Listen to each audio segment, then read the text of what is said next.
What's going on, everybody? This is Island Hopper TV, and today we're coming to you from London, England, out here in the United Kingdom. We're going to show you 22 things you can do while visiting. There will be timestamps below in the description, so you can go across the video for the list. First up, we're headed to Buckingham Palace. This is one of 3 official residences of the King: Buckingham Palace, Windsor Castle, and the Palace of Holyrood House in Edinburgh. There is 775 rooms here, including 92 offices, 188 staff bedrooms, and many other rooms for royals and guests. So a really big palace right here in the heart of London. It is open to the public in the summertime. Next up, we're headed to the British Museum, where they keep over 8 million works. It's actually one of the largest and most comprehensive exhibits and collections of human history in the world. You'll see everything from Egyptian mummies on down to the Rosetta Stone and so much more. This truly is one of the most impressive museums I've ever been to, although they are starting to give back some of the collection to the native countries in which they come from. This museum receives over 6 million visitors per year. And the best news of all, it is totally free to the public. Next up, we're headed to a London iconic landmark. This here is called the London Eye. It's the first of many big Ferris wheels that we saw built around the world, and the London Eye sits right here on the Thames River. Very beautiful views you can get inside of these capsules. It does cost around £30 to ride this, or around 37 US dollars based on current currency rates. It does take about 30 minutes for the London Eye to do one full rotation. So keep that in mind when considering riding the Ferris wheel. Next up, we're headed to Piccadilly Circus. This area here is a road junction and a public space in London's West End. Now, it is popular because it has these big signs, kind of like you would see in Times Square with advertisements, but it's also a very popular neighborhood with young people who are looking for nightlife, because it's considered one of the liveliest neighborhoods in all of London.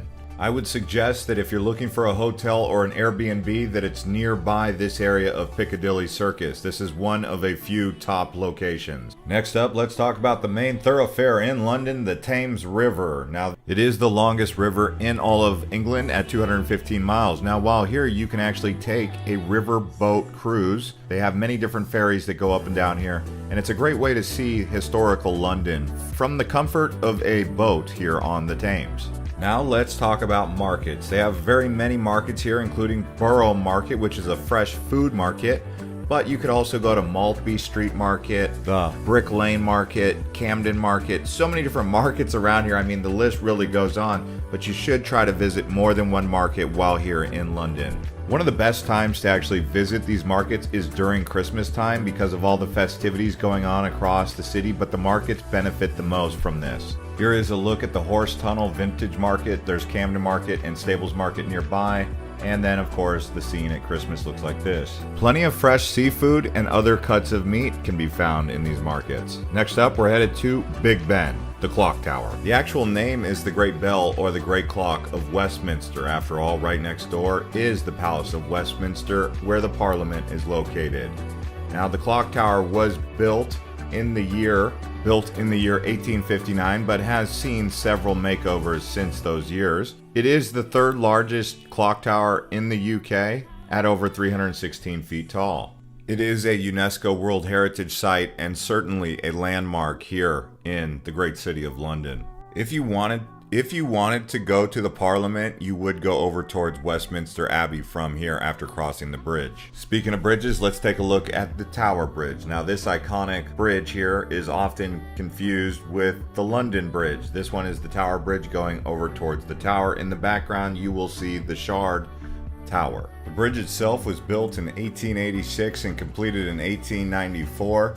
It extends over 800 feet, which is 240 meters in length, and is 213 feet wide, connecting the 2 bridge towers. You can actually drive a vehicle across the bridge or take a bus, but there's also a walking bridge on the right side that you can walk across the bridge as well.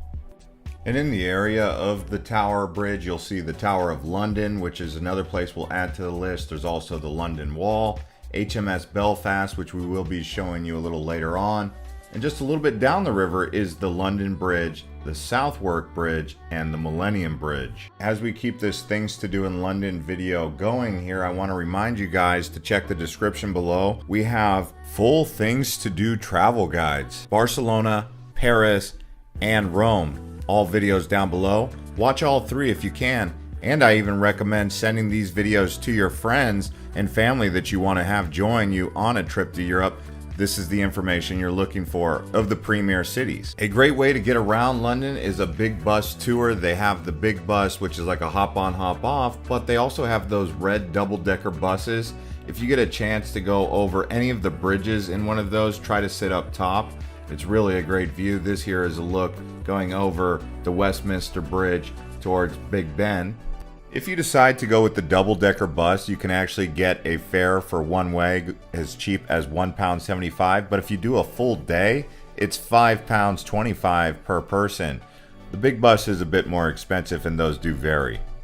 Now let's talk about Westminster, where they have Westminster Abbey, the Palace of Westminster, the Parliament, and it's really an interesting area because of the historical relevance of this place. Westminster is a neighborhood located in the city of Westminster in the heart of London. In this area, you'll also find important houses like the Parliament, as we mentioned, Westminster Abbey, Buckingham Palace, Trafalgar Square, and the area is also known for many different historic architectural, museums, theaters, and government buildings, as well as a popular shopping area like Oxford Street. And this here is me just cruising around on a big bus on the top deck. You can see this is what it's going to look like for you when you cruise around and do the tour as well. Next up, we're headed to Hyde Park, not the one in Chicago, but the one here in London. Hyde Park is actually the largest park located in the city of Westminster in London. It covers around 350 acres, which is 140 hectares. It's right next to Kensington Gardens and St. James Park, two other popular parks right next to Buckingham Palace. You'll also see that it's a popular tourist destination with wide variety of attractions, beautiful gardens, the big lake right here in the middle, and several fountains and statues. Some of the famous landmarks include the Serpentine Bridge, the Diana, Princess of Wales Memorial Foundation, Speaker's Corner, where people can speak their minds on a variety of different topics. Also, they have events, including the annual Winter Wonderland Festival. But yes, I would definitely recommend walking around here and just relaxing. Middle of the day, typically in the summertime, is the perfect time for these parks. Hyde Park, St. James Park. And the trees around here, when they're in bloom, very beautiful to walk around during this time. Lots of swans and other ducks as well. Some of the wildlife you'll find around London. Next up, we're actually headed to the Natural History Museum. You can see this big blue whale skeleton right there on the roof. The museum's exhibits include a wide variety of natural world stuff like geology, botany, paleontology, zoology, a collection of dinosaur fossils, and of course the blue whale from the roof, which I mentioned previously. It is in the neighborhood of Kensington in London, so you can also check out the Science Centre, the Science Museum, and the Victoria and Albert Museum while nearby. The museum, founded in 1881, is one of the largest natural history museums in the world, housing over 80 million specimens in its collection. So this is a really large museum with a variety of different natural history that's very interesting. That's one of the things about London. The museums here are definitely world class. And of course, the kids are going to love these life-size replicas of the dinosaurs, even these feathered dinosaurs right here. Planned for around 3 to 4 hours here. Next up, we're actually headed to the Tower of London, and we're going to talk about the history involving this structure. This historical castle was founded in 1066 by William the Conqueror and served as the royal palace, a prison, and a mint, as well as the fortress for many centuries right here on the Thames River. It is one of London's most popular tourist attractions. Millions of people visit here every year. Next up, we're at the Shard, which is the largest skyscraper in all of London, standing over 1,016 feet tall. That's 310 meters. It was completed in 2012. It's a mixed-use building for business, offices, restaurants, and luxury hotel. And you can go to the top where they have the view from the Shard. There is panoramic views over London at 800 feet. And if you're looking for these observation decks, I would also recommend you check out something called the Sky Garden. Another area that I highly recommend you check out is called the Covent Garden. It's a popular district in the West End of London. It was originally established as a fruit and vegetable market, but nowadays you can go to places like the Crown and Anchor bar and restaurant. This whole area is very colorful. It was established in 1904 if you go to that Crown and Anchor bar. In addition to the market, they also have historical buildings like the Royal Opera House, St. Paul's Church, many street performers you can find up and down the road here. So walking around, taking in the sights and sounds, doing some shopping, really this is the vibrant atmosphere of London right here. It's really a mix of old buildings and new buildings. As you can see, they have the IMAX theater and a casino right there along the road. And next up, let's talk about Chelsea Football Club. You can see the stadium right here. London and England in general, very popular teams. They have Liverpool, they have Manchester, but here in London, the main team is going to be the Chelsea Football Club. And if you can, try to get to one of those games. You will have a good time. Now we're headed to Trafalgar Square. It is a public square named after a British Royal Navy battle between France and Spain in 1805. You will also see Nelson's Column, which commemorates Admiral Horatio Nelson, who died at the battle. It stands over 169 feet and it's surrounded by 4 bronze lions. There is also a National Gallery, world-renowned art museum that houses over 2,300 paintings nearby. So when you come down here to Trafalgar Square, it's a popular tourist destination with both tourists and locals, and a vibrant, lively atmosphere throughout the year, really. Next up, we're at Cutty Sark, a historic British clipper right here in Greenwich, London. It was built in 1869. Today, it's a popular tourist attraction because of the historical relevance of this ship and a poem. Now we're on the way to the HMS Belfast just down the Thames from the Cutty Sark, which is a ship built in the 1930s. It played a significant role in World War II, including the D-Day landings and sinking the German battleship Scharnhorst. So this is a very historical ship, and it was actually decommissioned in the 1960s. Now it's been preserved as a museum and open to the public since 1971. That's the thing about visiting London. You'll realize they've been involved in many different wars, not just World War I or World War II. There was many different wars that the British Empire was fighting in, and HMS Belfast and the Cutty Sark are just 2 relics of that war-fighting past that come out of London.